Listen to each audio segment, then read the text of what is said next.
is Histories and Mysteries Uncovered. I'm Ashley. And I'm Jessica. And on this week's episode, Ashley is going to be talking about the kidnapping of Shannon Matthews. And I will be talking about serial killer Herbert Mullin. Oh, never heard of him. Me neither. Huh? He's not good. Oh, okay. Well, I figured he's a serial killer. Scratch on my face? Not really. Like right here. Oh, yeah, I see it. My sister's dog got me. Oh, no. We were just playing, and he's this pug, and she never clips his nails. And he just got me like right in the face. Oh, no. Which is really funny because every time I ever make like a character in a video game or something, I always have like a giant scar down my face. Now you match. Yeah. So. And you know what we should do right at the top of our episodes? We should tell our lovely listeners that they can join our Patreon. For $3 a month. You get a sticker and a monthly bonus episode. Yeah. So head on over to Patreon and join us. More of us.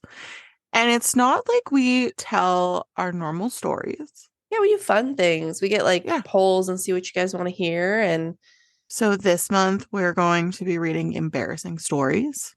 We did an Am I the Asshole episode. Yeah, we've read some creepy Halloween stories. We've also done regular stories. Yeah. So join us. It's fun. It is fun. And I'm going to tell some of my own embarrassing stories. Oh. Like how I totally bailed in my parking lot at work yesterday because we had a huge snowstorm. Oh, no. I'm pretty sure there was someone in their car that was watching. I'm going to tell one of my most embarrassing stories about being in middle school and having a hole in your underwear.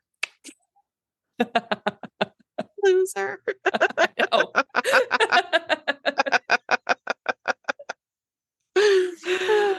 So join us because it's super fun. Yeah. And it's not a lot. It's like a coffee. It's like you spend $3 on a coffee. You spend more than $3 if you get spend $3 to get more of us and you get bonus. Yeah. episodes. And we're way better than a coffee. No, we're not. Yes, we are. No. We are. We totally are. We're super funny.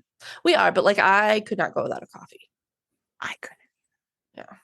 My mom told me to go without coffee and I was like, no, woman, because I'm going to go through withdrawals and I'm going to die. Yeah. It's awful. Yeah. If anybody came to me and said, listen, if you stop drinking coffee, you will add an extra 5 years onto your life. I'd be like, no, I'll just die early. Yeah. Honestly. Anyway, so I am doing the kidnapping of Shannon Matthews, and I've got my sources from the BBC, Crime Investigation, and The Sun. Is it solved at least? Yes. Is it happy? Kind of. Like, is she found? Maybe. We'll see. Keep your pants on. Keep your pants on. I can't. It's Pantless Tuesday. Well, it's Wednesday. And I know Pantless Wednesday. Trash day tomorrow, so I had to put my trash out. Oh, ours is on Monday. Oh. Yeah. We're better than you. Yeah. Anyway, on February 19th, 2008, 9-year-old Shannon Matthews was supposed to come home after swim lessons, which were about a half a mile from her house, but she never showed up. Her mom immediately felt like something was wrong, and when little Shannon didn't show up by 6:50 p.m., her mom, Karen, called the police. West Yorkshire police started to immediately search for the 4'1" little girl. It quickly became a huge search. So Madeleine McCann, her kidnapping had just happened about a year earlier, and it was all over the news. So people were like highly charged about kidnappings. I mean, as you should be, right? But they called in 200 police officers for the initial search. Her mother was so worried and upset and said it was so out of character for her to not be home. She had never run away before, so she knew something bad had happened.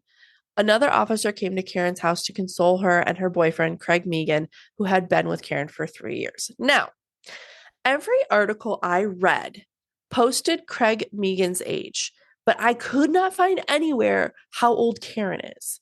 So I'm thinking it had to be a pretty big age discrepancy because they said Craig Megan was 22.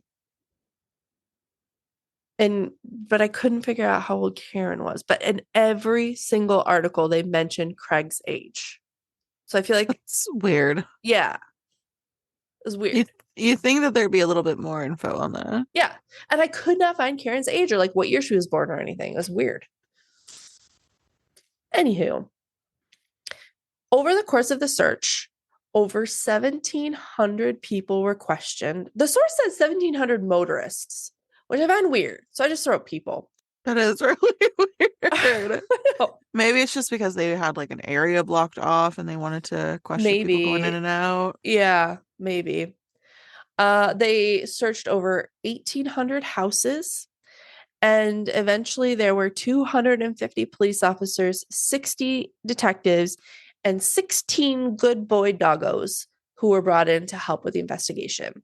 The They, little puppies. the puppies, they're doing their good jobs.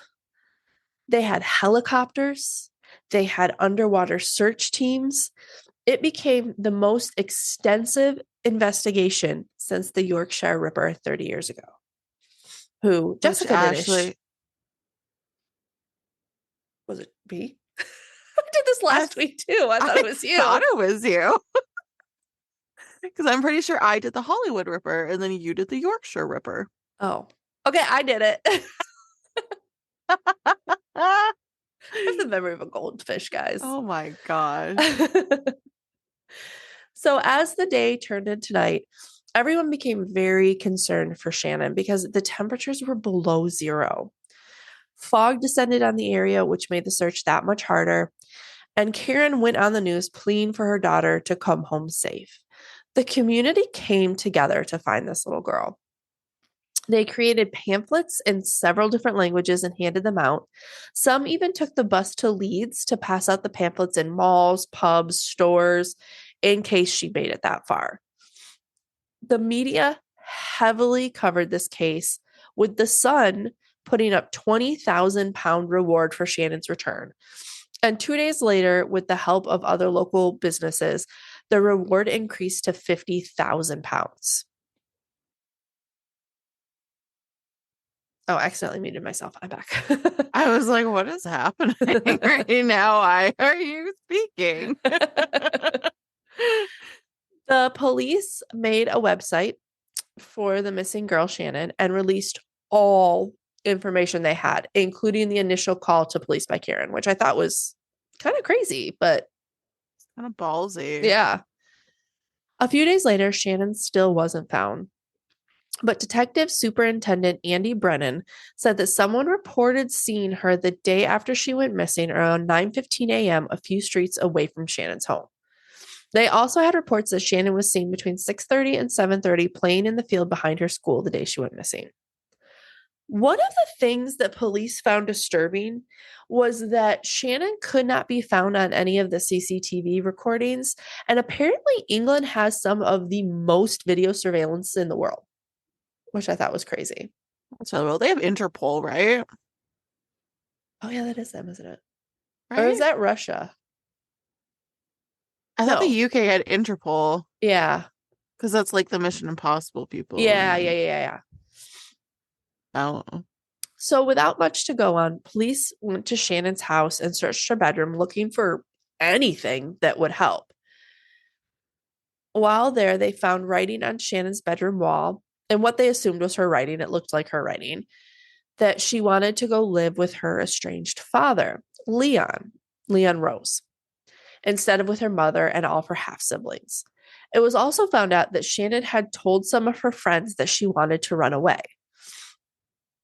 Leon, her dad, had apparently ceased his weekly contact with Shannon the summer beforehand due to problems with Karen's extensive family, which included children by 5 other men. Which Holy is guacamole. Yeah, that's exactly how the paper wrote it. And I wasn't a huge fan. It was almost like they were like slut shaming her. That's kind of what it sounds like, 100%. And it almost was like they were defending Leon, which I'm sorry, that is still your child. I don't care if you're mad that your ex has other children. Like, you don't cease contact with your child just because of that. Yeah, that seems really odd. And Yeah. then why would she want to go live with her dad if he's ceasing contact? Yeah. I didn't like it. But anyway, so they all thought that maybe Shannon had run away to get to Leon's. So he actually put out a statement with the press saying, if you can hear me, if you can get to the nearest phone box, ring 999, that's their 911, and tell them your name, they'll be able to come pick you up. So he was pleading to, like, if you were on your way to my house and like you didn't make it all the way, get help. Karen had also made several pleas for the safe return of Shannon. She said that it had torn her family apart and she couldn't sleep at night. She even suggested to the media that it may be someone she knew trying to hurt her. And when the media asked, well, who do you think it should be? She said, no idea at all. All my friends and family have been checked out. There are no sightings of her things there at all. The thing that's wild to me is that she's not being seen on any of the CCTV cameras. Yeah. That's insane. Yeah. So, with no leads in the case, the media kind of lost interest. They were still reporting on developments of the Madeleine McCann case, though, but stopped putting too much effort into Shannon's case. And this brought up a class injustice that Madeleine McCann came from a very, very rich family, and Shannon's family was by no means rich. They were far less financially stable. To further prove this, in an interview, Karen was asked how many kids she had and by how many fathers. And her boyfriend was asked if he was ever violent towards her. Not by the cops, by the media. What relevance Yeah. do you have that needs to be a question? Yeah. So it definitely shows like the class differences, right? Then on March 14th, a downstairs neighbor tipped off police that she suddenly heard a child's footsteps in the apartment above her, and they were only 1 mile away from Shannon's home. Police went in and they found Shannon 24 days later, hidden inside the base of a bed, alive. She was What? she was tethered and drugged, but she was alive. What? Yeah. They also found a bungee of sorts with kind of a loop around the end, and it looked like he would put it around Shannon so like she could still walk around but couldn't escape. So kind of how you would like hook a dog to a leash and let him walk Sorry, around your yard. who had her? I haven't said yet. Oh, okay. The apartment was owned by 30-year-old Michael Donovan, who just so happened to be Craig Meehan, Karen's boyfriend's uncle. Oh, grody. He was arrested and charged with kidnapping, false imprisonment, and committing acts intended to pervert the course of justice. Apparently, that's a pretty common charge over in England, basically just saying like you got in the way of an investigation. I thought you were gonna say false impregnant Oh, no, instead of imprisonment. imprisonment. Yes. And I was gonna be so mortified. No, there's no sexual part to Okay, this good. case. Yeah, no, she was fine. So was it the uncle or the boyfriend? Put your pants on, I'll get Oh, I can't. there. No. Okay. He was given a trial date for November 11th, and he did try to die by suicide in April 6th, but he did survive. Shannon was placed under police protection for 72 hours and was looked at by doctors. Police questioned her in 10-minute intervals for several weeks, which I think is great. They didn't like exhaust her. And police found out that she was allowed to roam the apartment and play video games, and she had a list of rules given to her. The list read, you must not make any noise or bang your feet. You must not go near the windows. You must not get anything or do anything without me being here. Being spelled BEEN instead of BEING. Keep the TV volume low, only up to an 8 or lower. You can play Super Mario games and you can play some DVDs and you can play the CD music. After questioning, Michael dropped a bomb. He said that Sharon's mother, Karen, was in on the kidnapping plan, but Karen adamantly denied it. But she had reacted kind of weird when it was announced that Shannon was found. Everyone around her was jumping for joy, and one of Karen's old friends, Natalie, recalled, quote, when we were told a girl had been found, we were all so relieved. We were shouting and screaming. But Karen was just so blasé about it. 3 weeks after Shannon was found, Julie, who was now taking care of Shannon, because they were kind of looking into Karen ever since Michael had said that. So Shannon was put in the foster care system over there. So Julie had called Shannon with Natalie and another police officer, and they say, hey, we want to talk to you. And she said, friendship doesn't end if you make a mistake or tell a lie. We need to know the truth. So they put a theory to Karen. They said, okay, is this what happened? Did you want to leave Craig and asked Michael to pick up Shannon, and then you were going to join her with the other kids, but at the last minute? But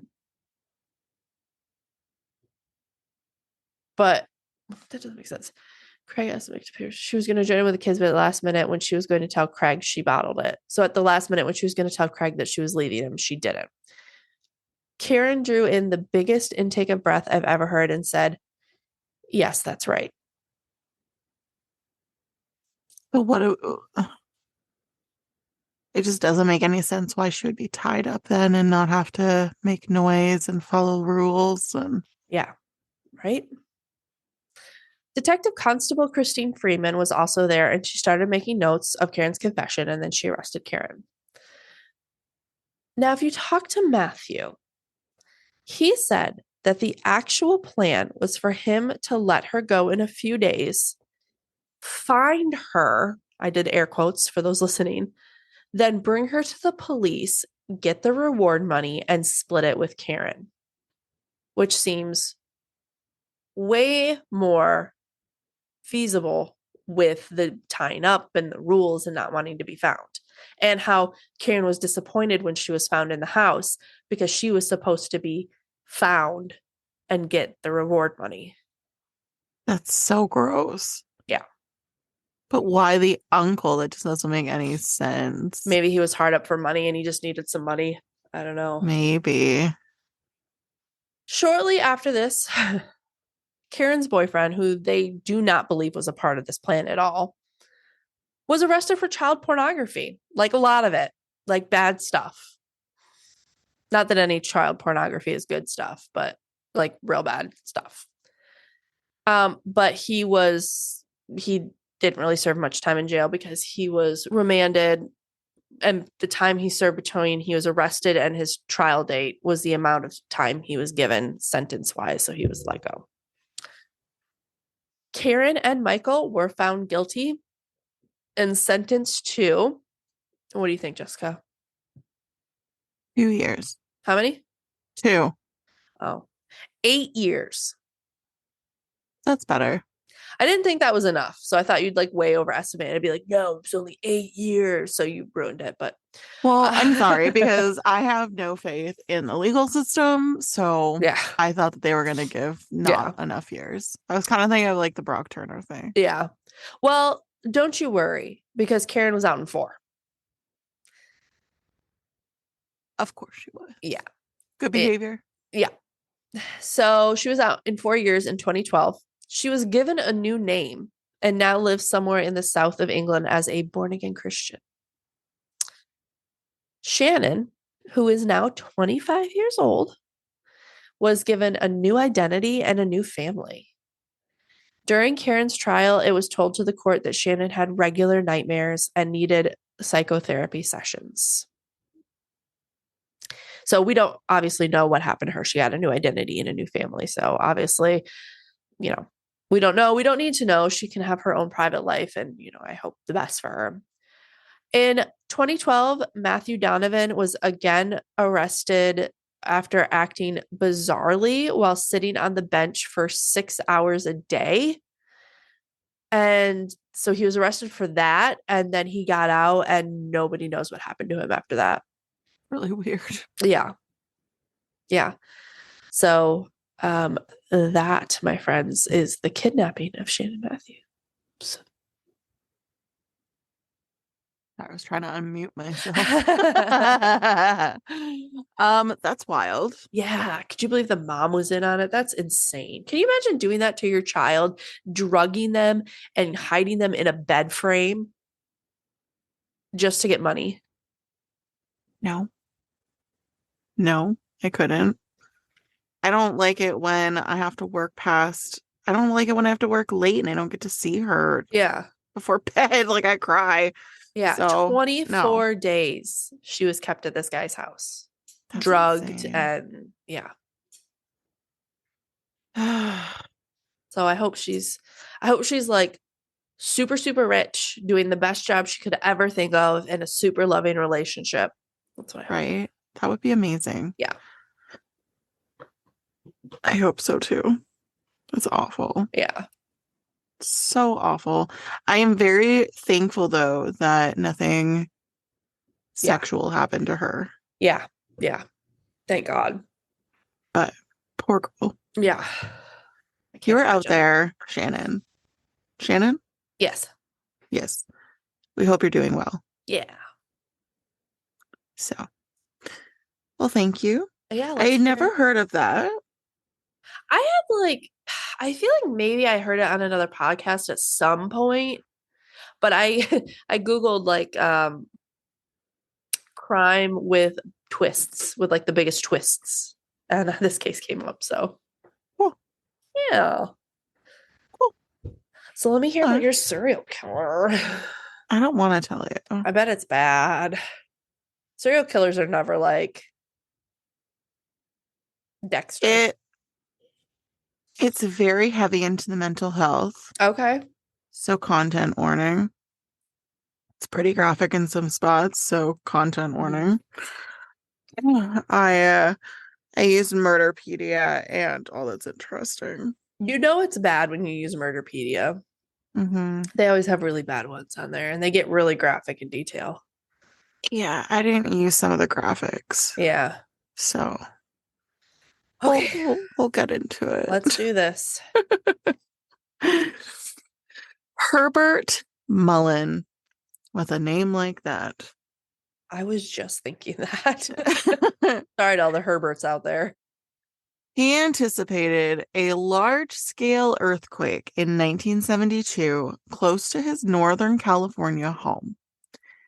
And he had a gruesome solution to fix that issue. Herbert, a confirmed schizophrenic who had heard voices in his head warning him about the earthquake, believed that he could prevent this fatal occurrence by murdering a ton of people. Oh no. Quick side story. I follow a guy on TikTok who is diagnosed with schizophrenia, and it's really interesting the things he does. Like one time he thought he uses his phone a lot. So to help him figure out what's real and what's not. So he thought there was a person following him. And so he would record it and then watch it back so that he knew if there really was a person there or not. That's cool. Yeah, so he really uses that to help with his different hallucinations that he is medicated, but he still hallucinates a little bit. It's Yeah. very interesting. I can't imagine living with a disease like that. That'd be so No. hard. Or There's a disorder. girl on TikTok too, and her and her husband are both schizophrenic. Oh, okay. And she tells the funny stories of things that she like does Yeah. and sees or doesn't see. And Oh my god. there is a big joke going around that she didn't actually have a husband because we never saw him in videos. Oh. So people are like, do you actually have a husband? Oh no. So it's fascinating. It is. It really But is. That's I couldn't a disorder. imagine. I wouldn't that sounds awful. No, because it's terrible It's because terrifying. it is not knowing what's real and what's not real. Yeah, I can't even imagine. I can't You imagine. can never get a full grasp on reality. Yeah. Yeah. It's so scary. Yeah. Kudos to all of you that are out there living like that, though. Like, couldn't imagine. Strong people. Yeah. But unfortunately, this is not one of those cases, and he murdered 13 people in late 1972 and early 1973, causing widespread concern and cementing his odd notoriety as the earthquake murderer. Oh. Yeah. He was born in Salinas, California on April 18th, 1947, and he had a typical childhood with loving parents. When he received his high school diploma, he was deemed most likely to succeed. Did you get anything when you were in high school? No. Oh, I got best friends with me and my best friend, who I don't talk to anymore, but we were like inseparable in high school. Actually, from That's elementary awesome. to high school. Her name was Mallory. She's my bestest Yeah. friend in the whole world. We don't talk anymore, but I wish her all the best. Anyway, Nice. Are you done? maybe. Okay. But things had a severe downturn after high school, unfortunately. And some specialists speculate that the reason for this was that his best friend died in a horrible accident. And they think that that's kind of what catapulted him and started up his schizophrenia. Oh no, that's so sad. Yeah. Then, on top of all that, he took LSD and cannabis for the first time at the age of 19, and he quickly started using them often. According to reports, his drug usage made his mental disease worse, as it does. Yeah, I can't mess with that brain chemistry. No. And at the age of 21, so 2 years later, his family started seeing symptoms of schizophrenia. Despite his voluntary admission to a nearby hospital for treatment, he was given a poor prognosis and left after 6 weeks. Yeah, I mean, if someone gives you a poor prognosis, you're not going to have a lot of hope or a lot of motivation to work towards anything. No. Over the next few years, he was admitted to multiple hospitals and programs, both intentionally and unintentionally, but he neglected to attend group therapy sessions and take his prescribed medication. His outlook changed from poor to grave. Around that time, he started telling his coworkers that he thought he heard voices, and 3 different doctors had classified him as schizophrenic by the time he was 23 years old. That's so sad. Yeah. Still, nothing appeared to be helpful, and he took on numerous personas trying to find himself, redefining himself as a Mexican wearing a sombrero, an amateur boxer, a yoga practitioner, and a hippie. The fads never lasted long, though, and then he started his strange quest for the newest path to mental clarity, which was, unfortunately, murdering people. Oh, jeez. It was the anniversary of the disastrous 1906 San Francisco earthquake on Herbert Mullin's birthday. And as his schizophrenia grew worse, he started to have strange ideas about this fateful day. A mathematician made a prediction in 1972 that a severe earthquake will strike Northern California on January 4th, 1973, due to the San Andreas Fault. Already associating his birthday with earthquakes, Mullin's inner voices insisted that a human sacrifice would stop this catastrophe. Ugh. That's all I have. That's what I unmuted myself for. There. Mullin subsequently clarified, saying, "Throughout recorded human history, we have used murder to keep our continent safe from catastrophic earthquakes. To put it another way, a minor natural disaster prevents a huge one." That's not Like, really how that works. no. But it is recorded all throughout history, human sacrifice trying to prevent big things from happening. Yeah, yeah. I mean, yeah, you can see. Doesn't make it right. No. Herbert Mullin began his murderous rampage on October 13th, 1972, when he killed Lawrence White, a homeless man, with the intention of human sacrifice. Seeing White trying to hitchhike on the side of the road, he killed him with a bat. Oh, wow. That's Yeah. pretty violent. So he had basically pretended that he had car trouble, pulled to the side of the road. Lawrence offered to help, and then he was bludgeoned to death with the bat. Wow. Subsequently, Mullin declared that he thought White was the biblical Jonah and that White had telepathically asked Mullin to kill him in order to save the others. It's So,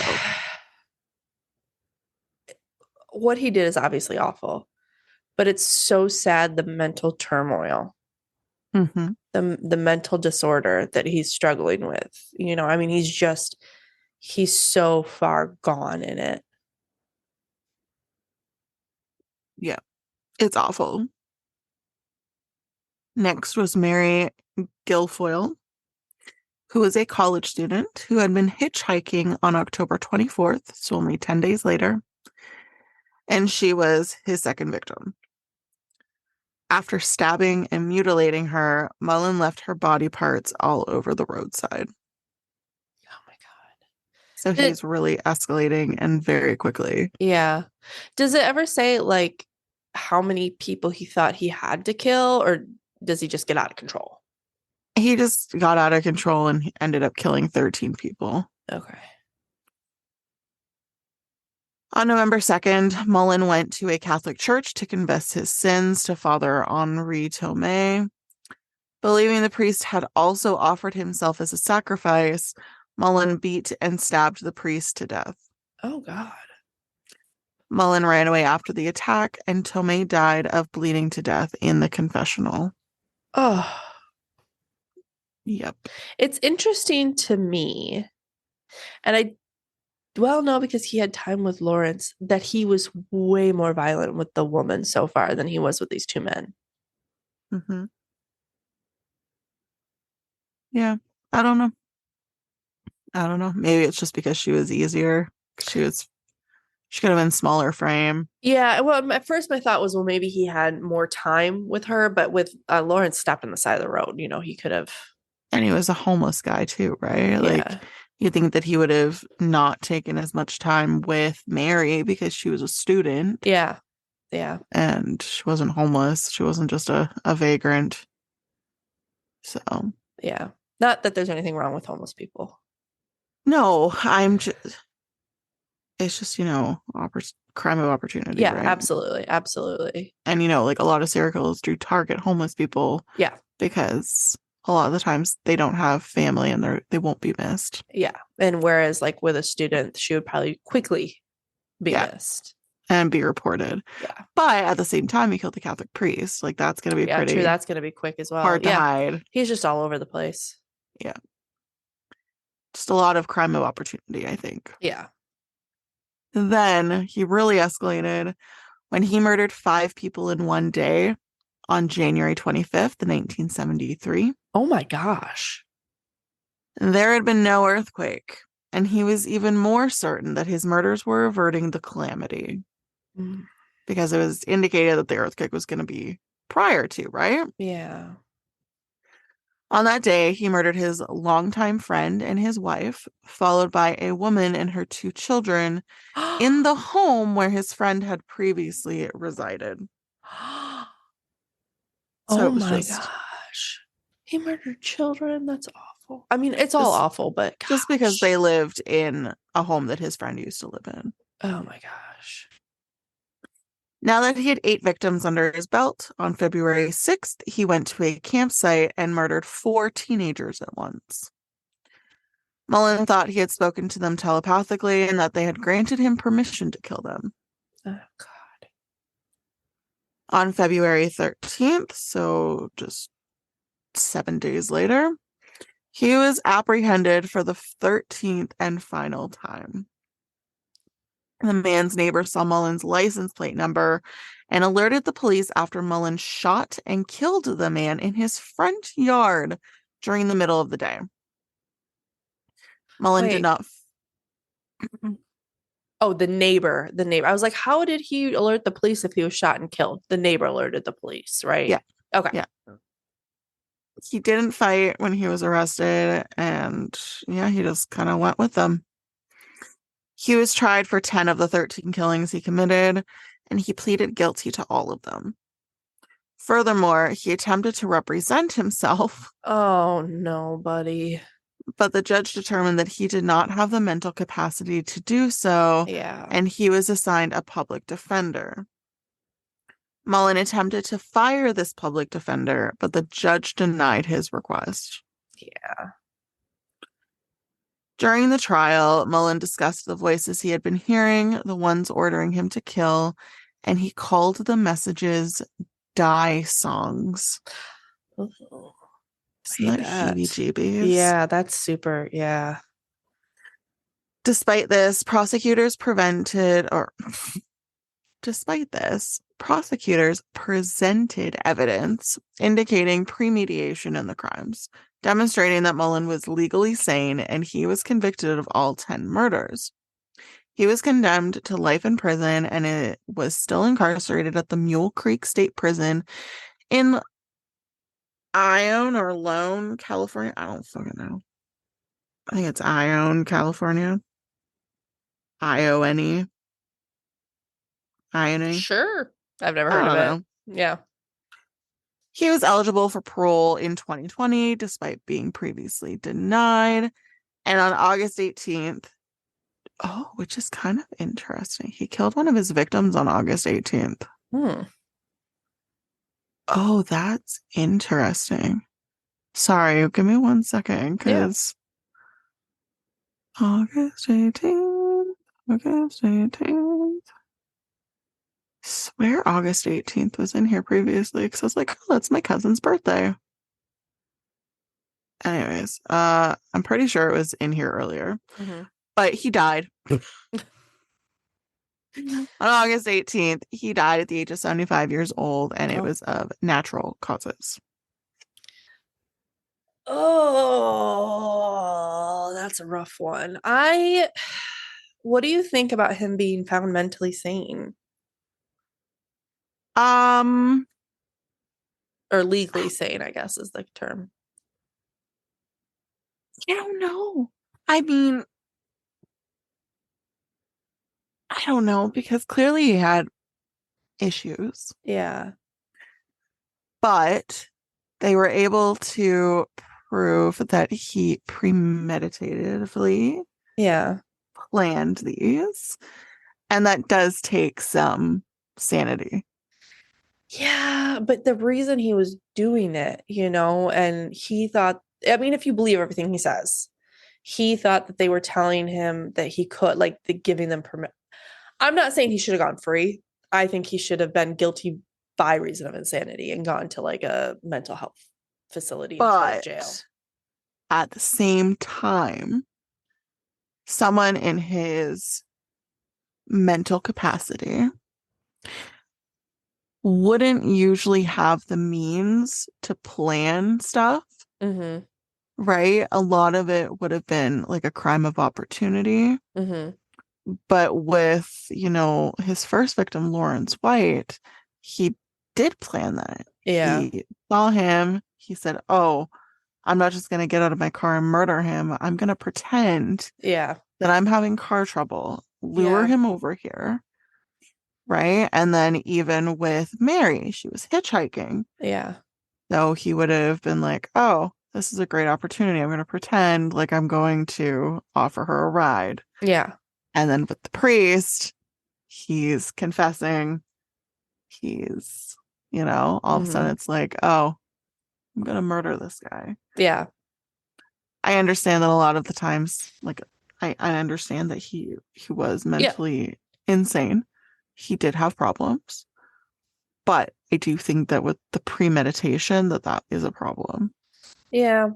I don't know. For me, it does have the premeditation, obviously. But I think the reason behind it is still, to me, proof that he didn't necessarily know what he was doing was wrong. Like, I think he knew that, like, killing, I don't even know if he knew that because he thought that he was doing it to save people. And he thought that those people allowed him to do it, were telling him to do it. So I Yeah. don't know. Again, that's if you believe everything he says. The thing that is hard for me to wrap my head around is how he mutilated. Was it Mary? Yeah. That's that's hard for me to. And it was even worse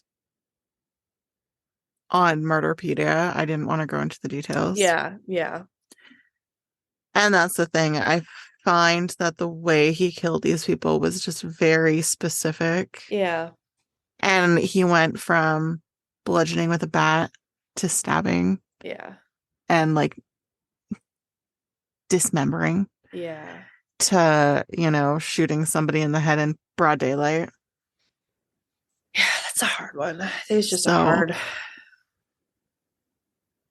Yeah, I mean, I think he should have been locked up in a mental facility. I don't think he should have been locked up in a prison where he had the possibility of parole, Because with something like that, if you're not medicated, he's just going to go right back to being a threat to society. yeah. But he didn't get out. He didn't. So, Oh. Whew. All right, you want to break out one of those joke cards for us? I do. Okay. I do. Did you hear about the invisible man who married an invisible woman? No. Their kids were nothing to look at either. Oh no. That's so mean. Oh, I like that. That's a good one. I cut my finger shredding cheese. Same, bro. But I think I may have greater problems. Stupid. I love one. I had a dream my ship sank in an ocean of grape soda. It took me a while to figure out it was only a fantasy.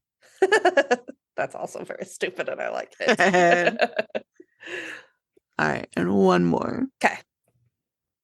A termite walks into a pub and asks, "Is the bartender here?" That's funny. I don't get it. Like tender, like meat tender is the bar tender here. Like he's gonna eat it because he's a termite. He's gonna eat the bar.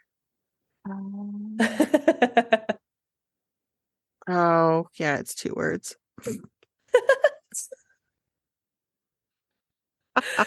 Well, if you want more of this lovely sense of humor, you can find us on TikTok, Instagram, Facebook, and Patreon. And if you would like to rate and review us, you can do so on Apple and Spotify. Yay! We thanks for listening, and we look forward to bringing you 2 new stories next week. Bye. Bye.